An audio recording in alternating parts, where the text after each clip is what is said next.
Welcome to another episode of Purchase to Profits. I'm Seth Ferguson. Make sure you hit the subscribe button so you don't miss our daily interviews with successful real estate investors. And I've put together the top 7 key market drivers I look at when analyzing a real estate market. Go to sethferguson.org to get your free copy. Our guest today owns multiple businesses and has a real estate portfolio of 40 single-family homes and over 2,500 multifamily units. Kay Kay Singh joins us today. Kay Kay, welcome to Purchase to Profits. It's great to have you on the show. Thank you. It's my pleasure to be on your show, Seth. Yeah, no, I'm really looking forward to this. So let's kick things off and dive into your real estate goals right now. What are they? I'm planning on doing a syndication myself. Nice. I have done syndications, 2 syndications in partnership with the other key sponsors, but my target is to do over 150 units, less than 300 units within the next 1 year. That's a great goal. I like it. So what prompted you to say finally, hey, I want to do this on my own, because you hadn't had a track record of, helping other people with their deals? I started with real estate with single family, but soon after I got into the single family, we bought a portfolio of 40 single family houses at once without knowing anything. And soon after that, we decided to move into multifamily, and we started giving offers on multifamily without learning the process. And after giving like 4 LOIs, none of them were accepted. We didn't know what we were doing, so I decided to learn. So I started learning about it, and it's been about three and a half years, almost 4 years, since I started learning about the multifamily, and been doing that, and it has worked a lot better than I thought. Yeah, that's great. And lots of people start off investing in single family homes because they see it all the time on TV, and most people feel comfortable about it. So do you wish, going back in time, would you have done multifamily right off the bat, or do you think single family was important to start off with? Okay, my story is a little different because one of the outgoing landlord offered me a deal of 40 single family houses.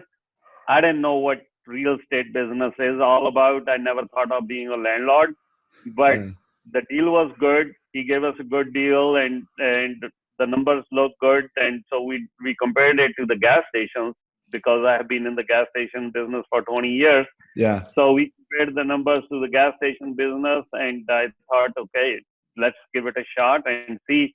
So, but I would have never started in directly in a multifamily, because I wouldn't got the offer I got, and he offered me to help me for a year and pay nothing for a year. So that's how we got into real estate business. Yeah, and now with multifamily, there's different words you have to use. There's different ways of valuing the properties. Let's say there's somebody listening right now, and they own some they own some single family homes, and they want to get into multifamily. What would you suggest they do first in order to prepare themselves? I think how I did it, I think everybody should do it this way. When I started moving on to the multifamily space and learned about the syndication process, I first started investing passively in the syndications, and I have 9 passive investments with different syndicators, different markets, and 9 different projects. Yeah. So at least I would expect, or I would suggest them to invest in at least 2 of them, to learn the different things with the separatist indicators, to learn the process. This is most important. That I thought, we bought the 40 single family houses in a shot, and we can go ahead and buy apartment complexes like that as well. But it's not how it works. These are 2 different animals, and you have to learn the process. And also you have to have networking. Yeah. That's most important. Oh, in real estate, your network is everything. It's the most important part. Um, Yeah. so you've invested then passively in 9 different syndicated deals. What sort of lessons have you learned as a passive investor that you're going to use now as the person running the show? I have had good time. I did my due diligence before I invested. So since I started learning about, so I did really good. I made my investment criteria, and I talked with the syndicators. I vetted on the syndicators. I followed them on Bigger Pockets. I tracked their records and everything. But I think every investor, whoever is going to invest their hard-earned money, and I do have these 42 questions for the investors to ask the syndicators. So I prepared all that before I invested in all those deals. I did invest in the first deal and without doing much homework. I knew that guy, and he was from Indianapolis, so I could go meet him, and that worked easily. But I think every investor should do their homework, and I can give them these 42 questions to ask the syndicators before they invest with them. Yeah. And what sort of things are you looking for when you're having that conversation with the syndicator? First of all, the biggest thing as a passive investor is the track record of the syndicator. So that's the biggest. And then the second thing is the market. Third thing is the property. Mm-hmm. Any good syndicator can convert a bad deal into a good deal. Any bad syndicator could convert a good deal into a bad deal. So I always look at the syndicators first, then the market, then the property itself. Yeah. No, that's a good way to do it because, like you said, if you have good people on the deal, they can turn a mediocre deal into something really good because it's that intangible aspect of it where you have the synergies between people. And that works for every business as well. Yeah. Even in the gas stations, I have seen good operators have turned good gas stations into bad gas stations into good. So, or bad operators have done the reverse.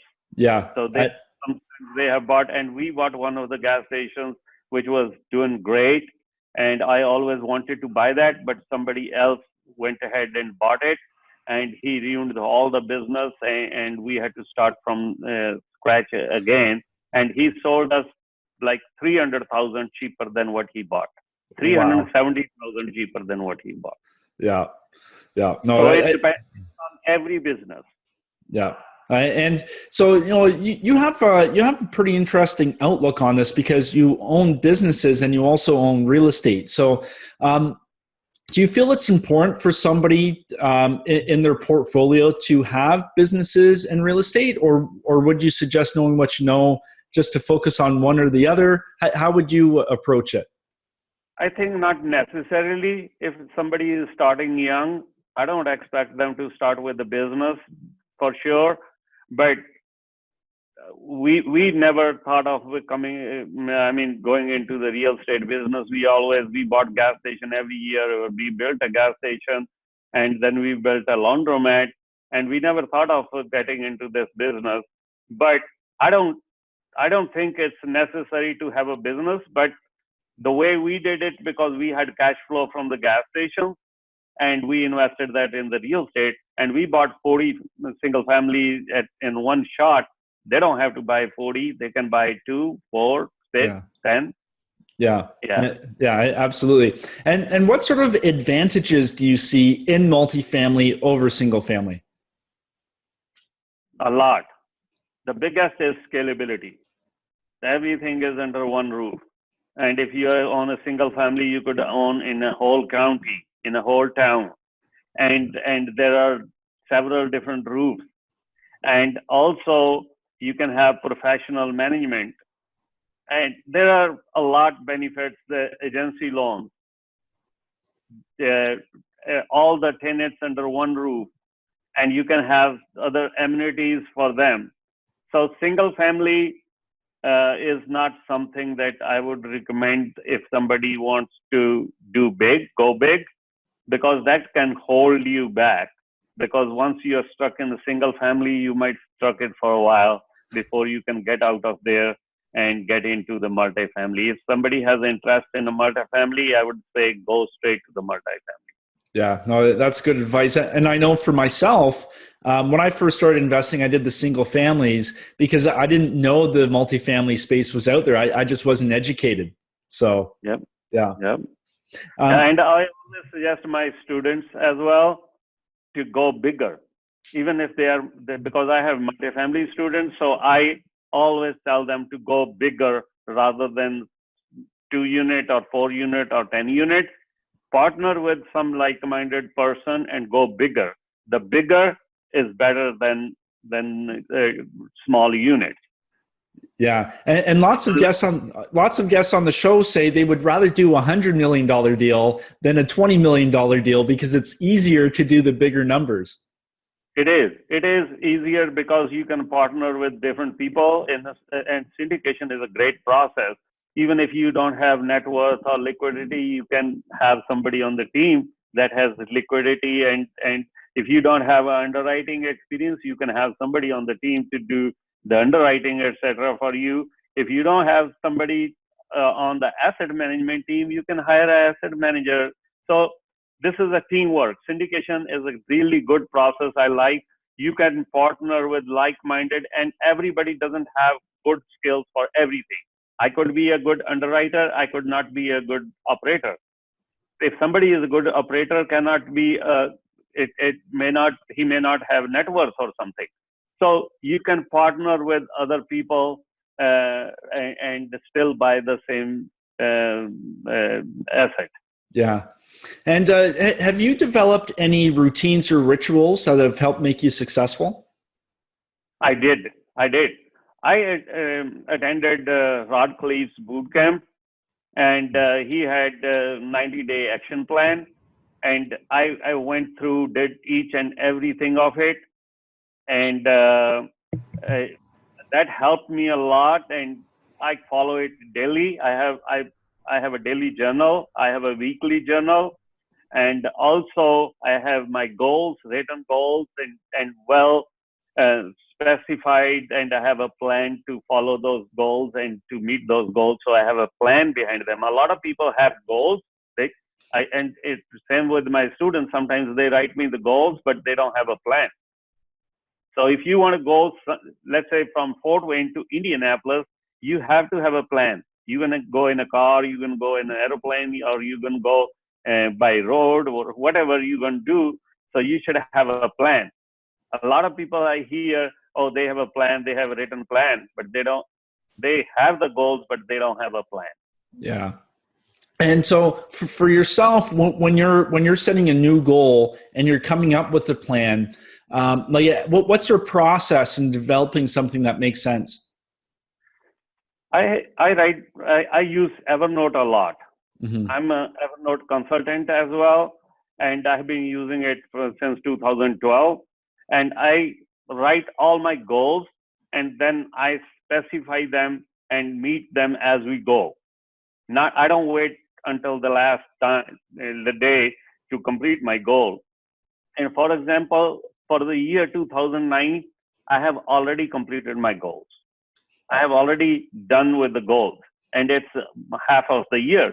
Yeah. So I'm trying to double them. I'm trying to double them in the rest of the year. So, and I plan them for a week, and then I go back and check if I did what I was supposed to do. And if for some reason I didn't do last week, I'll do double this week. And I always write on Facebook as well as talk to you have to get out of your comfort zone to do something. And always whenever I'm thinking, even when I wake up in the morning, I say to myself, I got to get out of the comfort zone. I got to call so many people today. I got to do this underwriting today before the end of the day. So I try to push myself out of the comfort zone. Yeah. And that's exactly what you said. If you don't feel uncomfortable doing something, you're not thinking big enough and you're not growing. No, Yeah. no, not. Yeah. No, 100%. So let's talk about a keystone deal. So a deal that made a big impact on you and your business. Is there one I that comes to think mind? I have the very first deal that we did, and he offered me this 40 single family houses. Never thought of buying those properties, and I had never in my mind that I'm going to be a landlord. But he offered me this deal, and I did some research. I did some numbers, put some numbers together, and compared it to the gas station. And honestly, I didn't know what cap rate is at that time. Yeah. I didn't know what cap rate is. So I compared it and did all that, and it came out to be a great deal. And the seller, I trusted the seller a lot, and anything he told me was truth, nothing else. And and he helped us a lot. And but he had promised us to give 1 year on land contract, but he refused to do that for some personal reasons. And he gave us a free home, one free house. Oh, there you go. Yeah, so I negotiated with him. Okay, we can get a financing from the bank, but I want you to give me one house free. So buy 39 and get a 43. I like that deal. That's a good deal. Yep, yep. So that was a keystone deal for us. Yeah, well, and it's your first deal. So did that because you had never even thought about being a landlord before. So once you did that first deal, did you then start thinking about other possibilities in real estate? Yes, I started getting offers from other people as well. I want to sell six. Actually, I to save some time, we didn't buy 40 together. We bought 33 from father and 7 from the son. So I don't want to get into that. It might take long. That Yeah. was a good deal too. But we bought those 40, and there were some things that came to my mind, and I but we as I started learning, because he was old school, he started teaching me the on everything on the paper, and I am Microsoft certified system engineer. So I said, no, I'm not going to do I'm not going to do that way. I'm going to do everything online. So I moved everything to online portal. I use a property management software. I moved everything there, and I said, thank you for your help, and I will call you after 10 days. I said, I'll call you when I need you, and I didn't have to call him. Yeah, and then that was great that he was willing to coach you along the way after you taking over the properties. That's a really nice touch. Yes, he did. Even today, if I call him and ask for some advice, he will. But I normally don't. I go online and research for myself, because he's still old school and he has done this for 40 years. So he's so adamant about all those things that the way he did it, but I want to do them faster. Yeah. Oh, yeah. Absolutely. So, being a first-time investor, acquiring all these properties, did you have any challenges getting financing? Not really. Mhm. Well, I was declined financing by our own bank. The reason was the reason was they don't do portfolio loans. Oh, okay. So I had 10 business accounts with them, but even though we had 10 business and we had a long relationship, we had paid off their financing before, but they did not want to do a portfolio loan. But I was approved by 2 other banks, so I went to another bank and got the financing. So it wasn't really tough, because we had track record, we had businesses, we had net worth, liquidity, and all kind of stuff. Yeah. Yeah. And this is exciting because we just talked about your first deal, and now I'll have to have you back on next year after you do your first syndication on your own, and then you can tell us all about that. Sure, Yeah. sure. That'll be exciting. So, And how? one mistake. Oh, One yeah. mistake I did in the financing, and I didn't realize at that time because we didn't know much. We did a 10-year loan, 10-year fixed loan. They offered us 10 and 15 years. We thought, okay, we can get it done in 10 years rather than 15 years. So it was just a 0.25% less. We chose a 0.25% as compared to 5 years. But if I have to do it today, I might go 30 years. Yeah. Well, especially with the interest rates we have now. Yes. Yeah, Yes. it's almost like free money. Yeah, we would have had a lot more cash flow if we had done like 20-year or longer term. But the banks don't go more than 20 years, but even 20 years. But we chose 10 years. That was my mistake, I think. But it's still cash flowing and it's paying off. So why not pay it off? For sure. And now you can go do a couple larger multifamily deals, and then you're sitting Right. okay. So Right. how has getting into real estate changed your life so far? First of all, when I started doing, I got out of the gas station business. Yeah.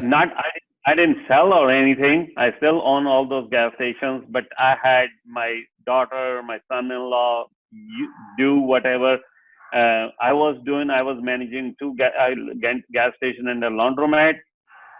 So I totally became a real estate guy, just doing real estate, nothing with I still advise them. I still solve their problems, but I don't do day-to-day work on the gas stations anymore. And I work from home, which I had never done in my life, because gas stations, you had to go at 8 o'clock and come back 5 o'clock. But, and I didn't know this. Soon I started into the real estate. I realized that I have a lot of passion. I didn't have a passion for the gas station, though I did it for 20 years, but I have a passion for, especially for multifamily, I have a passion. I haven't made any money so far on the multifamily other than my passive preferred return, but I still love it. I still spend a lot of time on Facebook and talking to other people, sharing my story, sharing their stories, and also helping them out with the documents they need. I just talked to someone 5 minutes before the call. He wanted some information, and my phone is sitting there getting Facebook messages since I posted something today. So I like helping other people as well. I don't care if I make any money or not, because with the grace of God, I make enough money from my gas station. Yeah. And looking ahead 10 years in the future, where will you be with your real estate portfolio? I'll retire. I'm thinking of planning at the age of 60. So I got 5 more years to go. Yeah. Right. I am putting my son in my shoes. My son works for a syndicator and he goes to college as well. So I'm actually paving the way for him so that he can pick up from where I leave in 5 years. But Yeah. I'm very motivated to retire at the age of 60. Yeah. So I got 5 more years to go, but by then I will do several syndications. Yeah. Oh, that's great. And then you can be on a beach somewhere relaxing, and then, your real estate's just going to work for you. That's awesome. I like Clearwater Beach. I go there twice a year. So I might be sitting there and just on my laptop looking at the money rolling into my account. Nice. I like it. So, KK, if somebody's looking to get in touch with you and learn more about what you're doing, where can they find you? They can find me at growrichcapital.com. Facebook. I have a Facebook group. It has 1,400 members so far in 3 months. And I try to help my friends there a lot on Facebook. And that's where they can find me, 10X Multifamily Investment Group, or they can reach me at 260-341-1964. That's my cell phone. Yeah, that's great. Well, KK, just want to say thanks so much for taking the time today and sharing those stories with us. Thank you very much. Yeah, it was my pleasure. Thank you for having You're very welcome. And to you, our viewers, I wish you well on your journey from purchase to profits. See you next time.